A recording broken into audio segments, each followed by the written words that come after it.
नमस्कार विद्यार्थी मित्रांनो, मी नागेश पाटील माझ्या धीरे IAS या चॅनलवरती सर्वांचं स्वागत करतो आहे.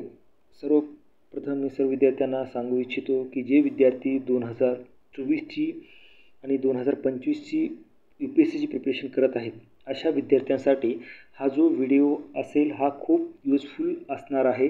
त्यांच्यासाठी खूप फायद्याचा हा व्हिडिओ असणार आहे. पहा, सर्वप्रथम जे विद्यार्थी UPSCची प्रिपरेशन करत आहेत अशा विद्यार्थ्यांसाठी मी सांगू इच्छितो की ही जी काही UPSC एक्झाम कंडक्ट करते ही 3 स्टेजमध्ये एक्झाम कंडक्ट केली जाते.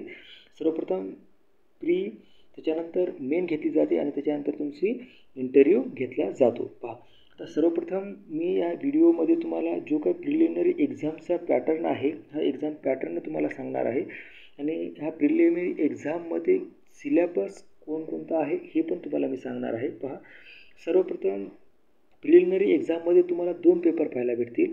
सर्वात प्रथम जो पेपर आहे तो जनरल स्टडी पेपर 1 असणार आहे आणि तो पेपर आहे 200 मार्काचा. हा जो पेपर आहे तुम्हाला पूर्ण 7 टॉपिकमध्ये डिवाईड करून दिलेला आहे आणि यामध्ये फर्स्ट जो टॉपिक आहे तो आहे current event of national and international importance. त्याच्यानंतर तुमचा जो सेकंड टॉपिक आहे तो टॉपिक आहे history of India and Indian national movement. त्याच्यानंतर तुमचा थर्ड टॉपिक असणार आहे इंडियन अँड वर्ल्ड जिओग्राफी. त्याच्यानंतर तुमचा जो चौथा टॉपिक असणार आहे तो आहे इंडियन पॉलिटी अँड गव्हर्नन्स.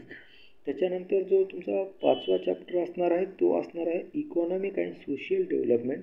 त्याच्यानंतर 6वा जो टॉपिक आहे तुमचा general issue on environmental ecology, biodiversity and climate चेंजवरती. आणि जो लास्टचा जो टॉपिक असणार आहे तो तुमचा जनरल सायन्सवरती असणार आहे. यानंतर आपण जी काही प्रिलिमिनरी एक्झाम घेतात या एक्झाममध्ये जो सेकंड पेपर आहे हा पण 200 मार्काचा पेपर असणार आहे.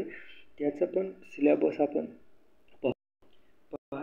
सेकंड पेपर असणार आहे तुमचा जनरल स्टडी पेपर सेकंड असणार आहे. हा पण 200 मार्काचा पेपर असणार आहे. याच पेपरला आपण CSAT GS सेकंड पेपर म्हणतो. यामध्ये जी काही टॉपिक पहिला टॉपिक असणार आहे तुमचा कॉम्प्रेशनचा असणार आहे. त्याच्यानंतर interpersonal skill including communication skill असणार आहे. त्यानंतर logical reasoning and analytical ability असणार आहे. त्याच्यानंतर जो टॉपिक आहे तो डिसिजन मेकिंग अँड प्रॉब्लेम सॉल्विंगवरती असणार आहे. त्यानंतर जनरल मेंटल ॲबिलिटी टॉपिक असणार आहे. त्यानंतर बेसिक न्यूमरन्सी जो टॉपिक असणार आहे हा तुमचा पूर्ण 10 बेसवरती असणार आहे. 10च्या लेवलवरती तुम्हाला हा टॉपिक घेतला जाणार आहे. त्याच्यानंतर डाटा इंटरप्रिटेशन पण हा 10च्या बेसवरती लेवलवरती हा पेपर घेतला जाणार आहे. पहा, जरी 2 पेपर घेतले असतील जे general study paper 1, general study paper 2 हे 200 मार्काचे पेपर आहेत, पण तुमचा जो काही कट ऑफ असतो हा कट ऑफ तुमचा जनरल स्टडी 1 या पेपरवरतीच पूर्णपणे लागतो. म्हणून तुम्हाला जो काही फर्स्ट पेपर आहे जनरल स्टडी पेपर 1 हा GSचा पोर्शन आहे हा तुम्हाला खूप अभ्यासावा लागेल.